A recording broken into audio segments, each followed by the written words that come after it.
સ્વાતંત્ર્ય પર્વની ઉજવણી કરવામાં આવી છે. આપના દ્વારા રાષ્ટ્રીય ફરજો પ્રત્યે લોકોને જાગૃત કરવામાં આવ્યા. નગરપાલિકાના આયોજનને કેવી રીતે બિરદાવશો? સૌપ્રથમ તો આપના દર્શક મિત્રોને હું આપણા દેશના 79માં સ્વતંત્ર પર્વની ખૂબ ખૂબ શુભકામના પાઠવું છું.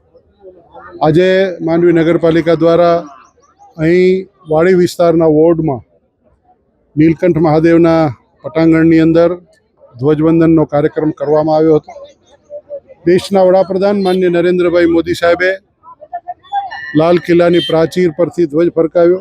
રાજ્યના મુખ્યમંત્રી શ્રી ભૂપેન્દ્રભાઈ પટેલ સાહેબે પણ પોરબંદરની ધરતી પરથી આપણા રાષ્ટ્રીય ધ્વજને ફરકાવી અને સમગ્ર ગુજરાતવાસીઓને અને દેશવાસીઓને શુભકામનાઓ પાઠવી છે. તો હું સાથે સાથે આ માંડવી વિસ્તારના અને કચ્છના સૌ નાગરિકોને આ સ્વતંત્રતા પર્વની ખૂબ શુભેચ્છા પાઠવું છું. આપણા દેશના વડાપ્રધાન માનનીય નરેન્દ્રભાઈ મોદી સાહેબે આપણને સૌને દેશ માટે, આત્મનિર્ભર ભારત માટે, વિકસિત ભારત માટે જીવવાનું કહ્યું છે. 1947 પહેલાં સ્વતંત્ર ભારત માટેનું યુદ્ધ ચાલતું હતું. હવે આપણે સૌએ સાથે મળીને સમૃદ્ધ ભારત માટે કામ કરવાનું છે, દેશ માટે જીવવાનું છે, દેશ માટે કાર્ય કરવાનું છે. આપણા દેશની ઇકોનોમી 2014માં મોદી સાહેબ જ્યારે વડાપ્રધાન બન્યા ત્યારે 11મા ક્રમાંકે હતી. આજે 4થા ક્રમાંકે છે અને બહુ ઝડપથી 3જા ક્રમાંક ઉપર આપણા દેશનું અર્થતંત્ર જઈ રહ્યું છે. વિશ્વ ગુરુ તરફ બનવા આગળ વધી રહ્યા છીએ ત્યારે આપણે સૌએ સાથે મળીને દરેક ક્ષેત્રની અંદર એ બાબતનો વિચાર કરવો પડશે. અર્થવ્યવસ્થા તો મજબૂત જોશે જ, સાથે સાથે પર્યાવરણીય સંતુલન પણ જોશે જ. આપણે આપણા બાળકોને સમૃદ્ધિ ખૂબ આપશું, પરંતુ જો પર્યાવરણ નહીં આપીએ તો શું થશે? આજે આપણે જોઈ રહ્યા છીએ કે ક્યાંક ક્યાંક અવારનવાર કુદરતી આપત્તિઓ આવે છે કે વાદળ ફાટવું, અતિવૃષ્ટિ થવી, અનાવૃષ્ટિ થવી. આ બધા જ કારણો જે થઈ રહ્યા છે એનું કારણ માત્ર હોય તો એ પર્યાવરણનું સંતુલન ખોરવાયું છે. પર્યાવરણનું સંતુલન જળવાઈ રહે એ માટે માનનીય નરેન્દ્રભાઈ મોદી સાહેબે કેચ ધ રેઇનનો મંત્ર આપ્યો છે અને એક પેડ માં કે નામનો પણ મંત્ર આપ્યો છે. ત્યારે મેં આજે અહીં માંડવીની અંદરથી સમગ્ર નાગરિકોને આપણા કર્તવ્યના ભાગરૂપે ઝાડ વાવવું એ આપણું કર્તવ્ય છે, પાણી બચાવવું એ આપણું કર્તવ્ય છે, નાગરિક ધર્મ બજાવવું એ આપણું કર્તવ્ય છે, શહેરની અંદર ટ્રાફિકની સમસ્યા ન સર્જાય એના માટે થઈને આપણે પોતે સ્વયં પાર્કિંગ કેવી રીતે કરવું, ગાડી કેવી રીતે ચલાવવી, ટ્રાફિકનો સેન્સ કેવી રીતે રાખવો, એકાબીજાને કઈ રીતે ઉપયોગી થવું, આડોશી પાડોશી સાથે કઈ રીતે રહેવું, સ્વચ્છતા કેવી રીતે જાળવવી, આ તમામ બાબતો પ્રત્યે મારા તમારા નાગરિક તરીકેના કેટલાક ફરજો છે.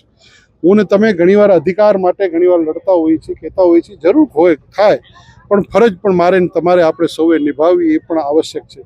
માટે આ દેશનું સ્વતંત્ર પર્વ એ માત્ર રાષ્ટ્રીય પર્વ પૂરતું મર્યાદિત ન રહે.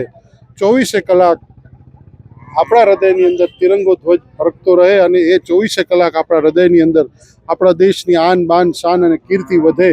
એના માટે હું ને તમે સૌ સાથે મળીને સંગચ્છધ્વમ સંવદધ્વમની ભાવના સાથે, અને આપણા વેદોએ કીધું છે કે પ્રાદુર્ભૂતોસી રાષ્ટ્રેસ્મિન કીર્તિમ રિદ્ધિમ દદાતુમે, એ ભાવ સાથે આપણે સૌએ કાર્ય કરવું એ જ આવશ્યકતા છે અને એ જ આપણો નાગરિક ધર્મ છે અને એ જ આપણું કર્તવ્ય પદ છે.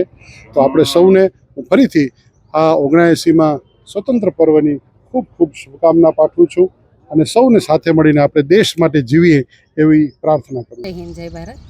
આજે 15મી ઓગસ્ટ એટલે સ્વતંત્ર દિવસ, 79મો સ્વતંત્ર દિવસ આપણે ઉજવી રહ્યા છીએ.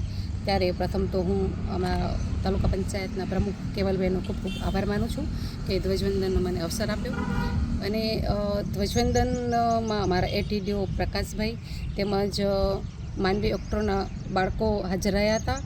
અને સ્વતંત્ર દિવસ એટલે કે એટલે પોતાથી આપણે ચાલુ કરવું પડશે કે કોઈ પણ ઓફિસ હોય કે આપણે રેગ્યુલર ત્યાં આપણે જઈ અને આપણી જે નિષ્ઠા છે એ આપણે ફરજ આપણે નિષ્ઠાથી નિભાવી.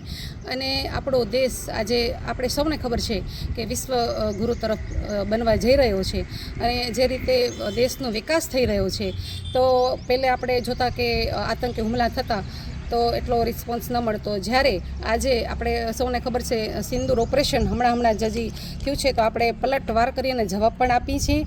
એવો આપણો આ દેશ આજે સશક્ત બન્યો છે અને આપણે એક સારા નાગરિક બની આપણે હવે કોઈ ત્યાં જવાનું નથી ક્યાંય યુદ્ધ કરવા માટે, પણ આપણે એક નાની નાની જે વસ્તુ છે આપણે સ્વચ્છતા રાખીએ, આપણે કોઈ નળ ચાલુ હોય તો ત્યાં બંધ કરી આવા નાનું કામ આપણે કરશું તો પણ એક રાષ્ટ્રની આ એક સેવા કરી આપણે જણાશે. અને સાથે આજ ફરી પણ હું આજે આ ધ્વજવંદનનો મને આ તાલુકા પંચાયતમાં મોકો મળે છે તો હું ખૂબ ખૂબ આભાર માનું છું. અસ્તુ. ભારત માતા કી જય. વંદે માતરમ. હેલો ભુજ, તો કેમ છો તમે? આજે હું તમને એવા શોરૂમની વિઝિટ કરાવું છું જે છેલ્લા 10 વર્ષથી કચ્છની જનતાના પ્રેમ અને વિશ્વાસથી મહેકતું લુગડા બજાર ફેમિલી શોરૂમ. આ શોરૂમમાં સ્ટાર્ટિંગ પ્રાઇસ 399થી છે, જેમાં kids wear, girls wear, boys wear અને જેન્ટ્સ વેર અને લેડીઝ વેરમાં પણ ન્યૂ વેરાયટીવાળું કલેક્શન પણ જોવા મળી રહેશે. અને જેન્ટ્સ માટે વેડિંગ કલેક્શન અને કુર્તા કલેક્શન પણ બહુ જ સારું છે. એનિમલ મૂવીનો પાર્ટ 2 આવે કે ના આવે, પણ એનાથી પહેલાં અમે લઈ આવ્યા છીએ લુગડા બજાર પાર્ટ 2, જેમાં તમને કિડ્સ વેરમાં વિન્ટર વેર સમર કલેક્શનનો ન્યૂ સ્ટોક આવી ગયો છે. લેડીઝ વેરમાં પણ ન્યૂ ડિઝાઇનમાં kurti, top and coat set best price थी स्टार्ट थाय छे. तो जेंट्स वेर में भी मिल जाएगा boss. Leather, jacket, brand pants and check shirts, formal shirts, track pants पर बेस्ट थी बेस्ट प्राइस साथे.